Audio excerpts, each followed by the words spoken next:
Hello everyone. आज हम लोग देखेंगे प्राइम केबल्स, जो कि केबल सेक्टर में एक कंपनी है। उसका Q1 का अपडेट आया था बहुत पहले। पर मैंने वीडियो अभी तक नहीं बनाया था, तो उसका मैं बनाऊंगा कि अपडेट क्या आया है। ठीक है, तो पहले क्या है कि बता देता हूँ बिजनेस क्या करता है। मेनली ये केबल केबल बनाने वाली कंपनी है, जो कि पावर एंड डिस्ट्रीब्यूशन जो कंपनीज होता है, ये क्या करता है कि ये लोग रिटेल चेन से अपना प्रोडक्ट को सेल नहीं करता है। ये अपने जो है वो बिजनेसेस को सेल करता है, जो ईपीसी कंपनीज होता है। ठीक है, या इंडस्ट्रियल प्रोजेक्ट्स वगैरह जो होता है, रिन्यूएबल प्रोजेक्ट्स वगैरह जो होता है, इंफ्रास्ट्रक्चर प्रोजेक्ट्स जो होता है, जो लोग ये काम करते हैं उनको ये लोग डायरेक्टली सेल करते हैं। तो लोग का ऑर्डर बुक वाला सिस्टम रहता है कि ऑर्डर मिलता है इस प्रोजेक्ट के लिए बनाना है, तो फिर ऐसे करके फिर इनको काम मिलता है, फिर ये काम करते हैं। ठीक है, तो अभी क्या है कि ये लोग वो जो मीडियम वोल्टेज केबल्स होता है ना, इसके तरफ जा रहे हैं। तो उससे क्या होगा, इनका मार्जिन्स वगैरह एक्सपेंड करने का स्कोप रहेगा, जैसे जैसे इसका कंट्रीब्यूशन रेवेन्यू में ज्यादा होगा। ठीक है, तो ठीक है, फिर देखते हैं। क्या मैं देख ले एक बार रिकॉर्डिंग हो रहा है कि नहीं। ठीक है, तो फिर क्या है कि Q1 का अपडेट जो आया है। ठीक है, Q1 का अपडेट आया कि Q1 का रेवेन्यू, अच्छा मैं इनका बता देता हूँ गाइडेंस वगैरह क्या था, वरना अपडेट पढ़ने का कुछ मतलब नहीं है। ठीक है, इनका गाइडेंस था कि हम लोग अप्रोक्स 45% से ग्रो करेंगे ईयर ऑन ईयर। ठीक है, नेक्स्ट 2 साल में। तो उनका जो आप देखोगे कितना आया था रेवेन्यू।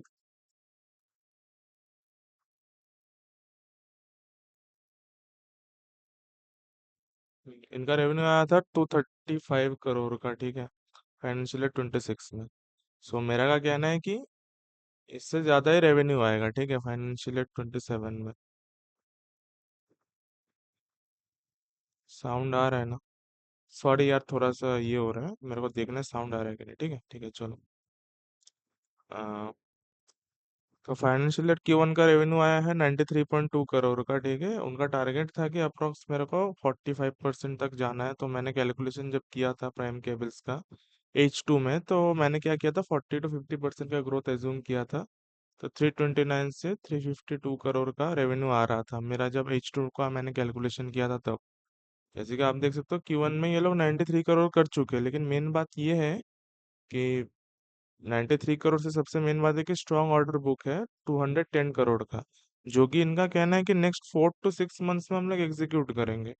तो मतलब आप अगर 2 क्वार्टर भी पकड़ो मैक्स, कि ये लोग 6 मंथ्स बोले तो, और 2 क्वार्टर, तो मेरा कहना है कि फर्स्ट क्वार्टर में आपने 93 किया, फिर अगर आप 210 करोड़ अगर इसमें कर दोगे, तो 303 करोड़ तो आप 3 क्वार्टर में करने का क्षमता रखते हो। ठीक है, जिस हिसाब से आप बता रहे हो, तो मेरा कहना है कि 45% का ग्रोथ गाइडेंस दिया है उसको वो लोग एक्सीड कर सकते हैं, अगर, क्योंकि अभी तक लास्ट क्वार्टर बाकी है, जो सबसे हैवी होता है किसी भी कंपनी का, इस जैसे ऑर्डर बुक वाले कंपनीज का। ठीक है, तो क्या है कि फिर मेरे को लगता है थर्ड क्वार्टर में भी रेवेन्यू आएगा। तो फिर मैंने क्या किया है, ग्रोथ गाइडेंस को मैंने बढ़ा दिया है मेरा कैलकुलेशन के हिसाब से, कि 50 to 60% का रेवेन्यू ग्रोथ होगा।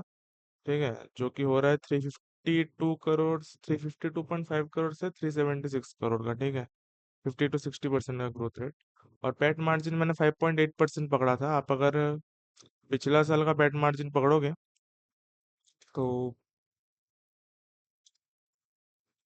5.1% का था तब। उनका वो मीडियम वोल्टेज वाला आया नहीं था, अभी जैसे मीडियम वोल्टेज वाला आ गया है, तो वो भी सेल करेंगे, उसका कंट्रीब्यूशन आएगा, तो उससे भी मार्जिन वगैरह इंप्रूव होंगे। ठीक है, और यही है, जैसे कि इनका पैट मार्जिन बन रहा है 5.8%, ये मेरा कैलकुलेशन है। ठीक है, इन्होंने बस ग्रोथ गाइडेंस का कैलकुलेशन ये दिया था, गाइडेंस दिया था।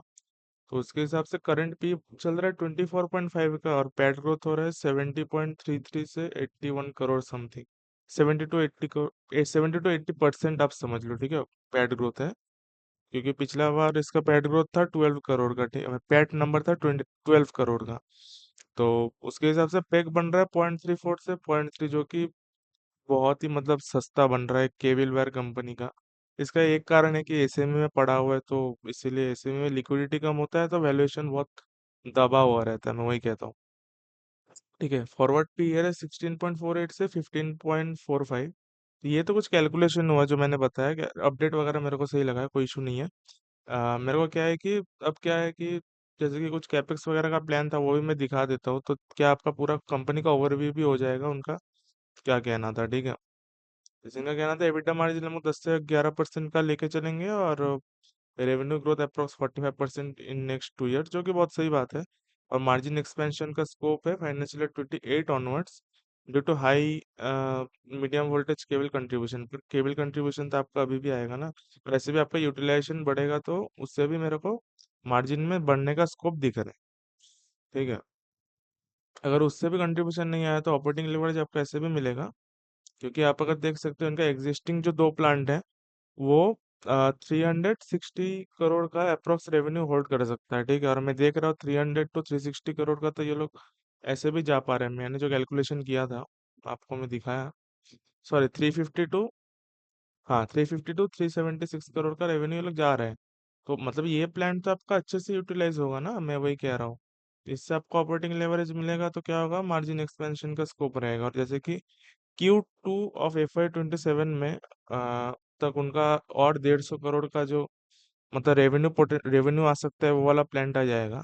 और उनका कहना है कि Q1 फाइनेंशियल ईयर 28 में हम लोग और 100 करोड़ का जो रेवेन्यू आ सकता है वो प्लांट खोलेंगे, तो अप्रोक्स इनका फाइनेंशियल ईयर 28 Q1 के एंड तक, अगर मैं मानूं कुछ ऊपर नीचे हुआ भी, तो 610 से 620 करोड़ का रेवेन्यू ये लोग कर सकते हैं। और इनका जैसे कि 258 करोड़ का उनका रेवेन्यू था, अगर इनका मैं गाइडेंस मानूं 45% का, तो मेरे को दिख रहा है 2 साल में क्या ये लोग इजीली जो कैपेसिटी है और जो लोग बोल रहे हैं, अगर वो करना चाहे, अगर उनका ही मैं पकड़ के चलूँ तो वो कर सकते हैं। ऐसे हवा में नहीं बात कर, जैसे बहुत जैसे कंपनीज हवा में बात करता है ना, तो हवा में बात नहीं है, उनके पास कैपेसिटी वो लोग ला रहे हैं, उसके हिसाब से वो लोग गाइडेंस दे रहे हैं, जो कि सही है। और मेरे को लगता है कि वो लोग एक्सीड भी करेंगे, मेरे को जितना लगता है। आप देखना जैसे इस ईयर या नेक्स्ट ईयर तक ये लोग बोलेंगे मेरे को और कैपेसिटी चाहिए, तो ये लोग और कैपेसिटी बढ़ाएंगे, मेरे को जितना लगता है। या तो H2 का कॉन कॉल में बोलेगा, या तो नेक्स्ट ईयर का H1 में ये लोग बोलेगा कि भाई मेरे को और कैपेसिटी चाहिए। जो ये कैपेसिटी बोला है ना, 610 से 620 करोड़ का रेवेन्यू पोटेंशियल, इससे ज्यादा ही होगा, ठीक है। जैसे टोटल कैपेक्स इनका 40 करोड़ का लग रहा है, जिसमें फाइनेंशियल 27 में 25 करोड़ का लगेगा, और बैलेंस फाइनेंशियल 28 में लगेगा Q1 में, जो कि 15 करोड़ का है, ठीक है। फंडेड थ्रू इंटरनल एक्रोल्स और डेट, तो मतलब मिला, मतलब फिर आधा मतलब मिला जुला के ये लोग पैसा लेके आएंगे, तो इक्विटी डायलूशन नहीं होगा, जो कि सही है। हम्म इनका क्या था कि फाइनेंशियल 26 में क्लोजिंग था 170 करोड़ का, ठीक है। वो कि बहुत बड़ा बात था, 170 करोड़ ये लोग लेके आए थे। पर ये लोग बताए कि हमारे पास स्ट्रॉन्ग ऑर्डर बुक है 210 करोड़ का, मतलब और ऑर्डर्स इनको मिले हैं, समझ रहे हो। जो कि सही बात है, Q1 में आपको इतना ऑर्डर मिल रहा है, तो मतलब Q4 आते आते आपका बहुत अच्छा अच्छा ऑर्डर और बिल्डअप होता रहेगा, समझ रहे हो। ऐसा है, तो मैनेजमेंट हर बार जो मैं ये कहना चाहता हूँ कि हर बार मैनेजमेंट जो गाइडेंस देगा, आपको वो नहीं पकड़ना है कि हाँ गाइडेंस दे दिया, ठीक है, गाइडेंस दिया है तो वो हमारा एक बेस केस है, मैं ये एज्यूम करूंगा। पर एज हमको तो समझना पड़ेगा कि आपका कैपेसिटी है कि नहीं। आप जो बोल रहे हो और आप जो कर रहे हो उसमें तो दिखना पड़ेगा ना मेरे को, ऐसा है।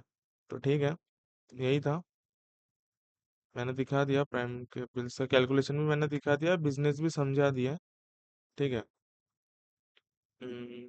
वैल्यूएशन वगैरह भी मैंने दिखा दिया, जो कि बहुत ही रीजनेबल है, ठीक है। और केबिलन वेयर का तो मतलब स्पेस ही है ऐसा भाई, अभी ग्रोथ बहुत चल रहा है, ठीक है, जो कि सही है। जैसे कि आप छोटा कप कंपनी पकड़ोगे ना, तो तब आपको पता चले, छोटा कंपनी अगर आप पकड़ोगे और उसका रनवे 2-3 साल अच्छा रहेगा, तो आपको इजीली अच्छा ग्रोथ मिलेगा आपको, वही मैं कह रहा हूँ। ऐसे कि पी भी सस्ता है ना इसका, मतलब पेक भी रेशियो भी सस्ता है, जो कि सही है। पी मतलब वो भी होगा ना, रेटिंग भी होगा। आपको लगता है कोई कंपनी 24 के पी में बैठा रहेगा, अगर कोई अपना ग्रोथ गाइडेंस जो दे रहा है 45% का सेल्स ग्रोथ, उसको वो 50-60% अगर वो कर पाए, तो क्या उसका P24 में बैठा रहेगा? मेरे को नहीं लगता है। जितना भी एसएमई हो, पर एसएमई से कभी तो ये मेन बोर्ड में भी जाएगा ना, ऐसा है। तो सही है मेरे को, तो अभी के लिए तो इतना ही था। Thank you for watching.